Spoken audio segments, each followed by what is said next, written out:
You're listening to Soap Dirt, the latest in television entertainment news.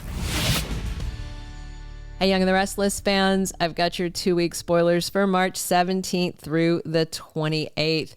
Billy swerves, Traci's scared, and Kyle buckles as we head into these 2 weeks. It's Belinda from Soap Dirt. If you're not following us, please click that subscribe button.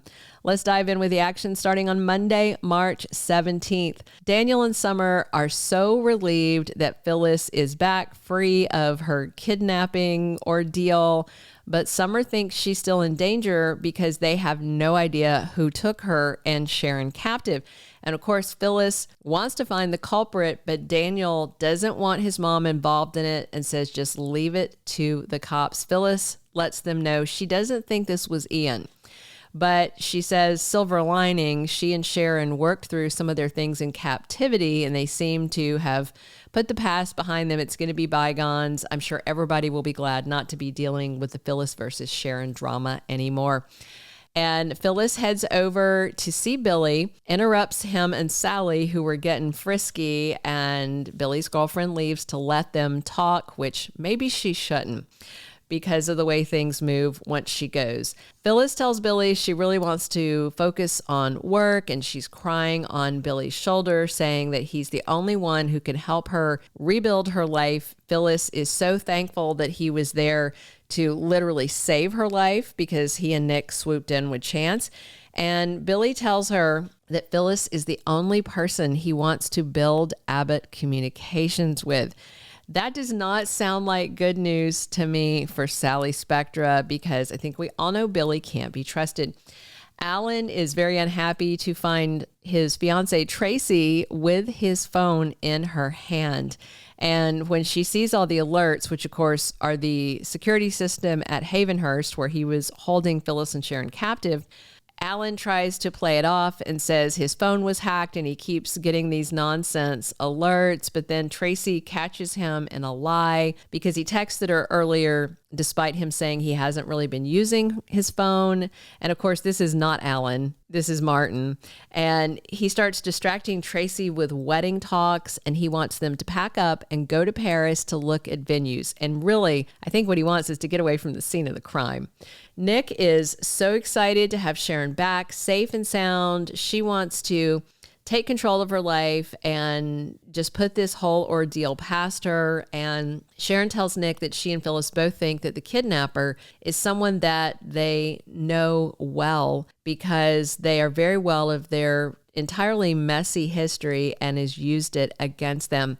So I wonder where fake Alan got all that information. Maybe from Ashley, who told the real Alan, and Martin found it in some of his case file notes on her. It's very strange for him to have that deep knowledge, whether he's Alan or not, which at this point, I think we all know it's Martin. So Sharon also suspects the kidnapper has a background in psychology, which of course matches with Alan, but Martin was diagnosed a sociopath and he had a lot of jealousy issues about Alan. And so he actually studied psychology in his spare time because he, likes to pretend that he is his brother, and because he's just, a terrible psycho.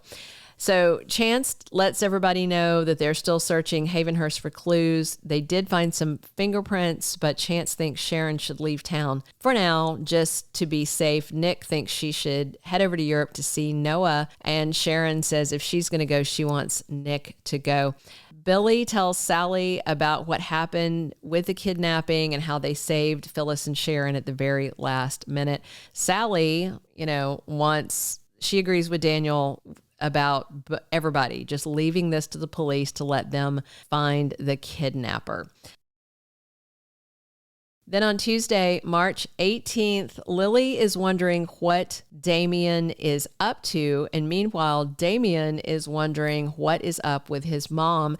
And he goes to ask Nate about it because he heard that Amy was admitted to the hospital in Chicago where she went to get testing with the oncologist that Nate referred her to. So this could be good news or this could be very bad news. So we'll see what the brothers do. Holden does something he shouldn't with Audra, and this could start a bunch of drama. And Victor writes a nice fat reality check to Kyle. And again, he is actively trying to break up Claire and Kyle. But since Claire has been so stubborn, I think Victor is going to start slapping at Kyle. He does know a lot of his weak spots because he's made a study of the Abbotts. And I think he may assume he can get further trying to sabotage them by targeting Kyle instead of Claire because she's not putting up with her granddad's nonsense. On Wednesday, March 19th, Jack and Diane have some advice for Traci. So I wonder if she tells them some of her misgivings about her fiancé, fake Alan's oddball behavior. They're probably going to, trust your heart, things like that. Adam and Chelsea have sparks flying on Wednesday. Maybe they're finally going to hit the sheets. And Nick gets an invitation he didn't expect. Maybe this is again, go to Europe with me, or this could be Sharon asking him to move back into the ranch house because that's what she was daydreaming about on Valentine's Day.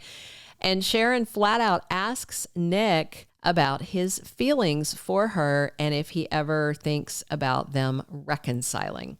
Thursday and Friday, March 20th and the 21st, there is no new episode of Y&R on either day because of CBS Sports coverage of March Madness basketball playoffs. Going into the week of March 24th through the 28th, we could see Nick and Sharon heading to Europe, or they just might be heading over to get moving boxes because it looks like this reunion is finally about to get started. Speaking of which, Adam and Chelsea may finally have gotten intimate. And I wonder at what point are they going to tell Connor they're dating, or if they'll not say they're dating, or if they'll skip and say that they are just reuniting. I would think they would tell him something a little less permanent, like, Dad and I are dating. And Kyle may soon be at a crossroads as Summer continues to wedge herself in between him and Claire. And Summer may get in Kyle's head and convince him that putting up with Victor's interference is just too much. Plus, Claire keeps finding Kyle with Summer, and she may get confrontational with one or both of them because she's not going to let anybody play her.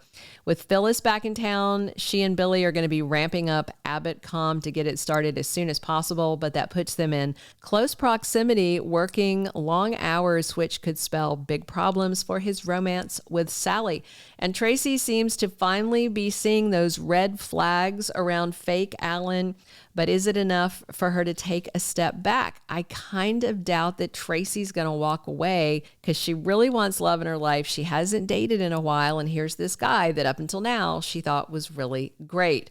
But I still think we have a few more weeks of evil twin Martin playing sketchy games before he is busted. Thank you for being a loyal listener. Follow us wherever you get your podcast, because you don't want to miss the next episode. Soap Dirt is on all the major podcast platforms, including Apple Podcast, Spotify, iHeartRadio, and more.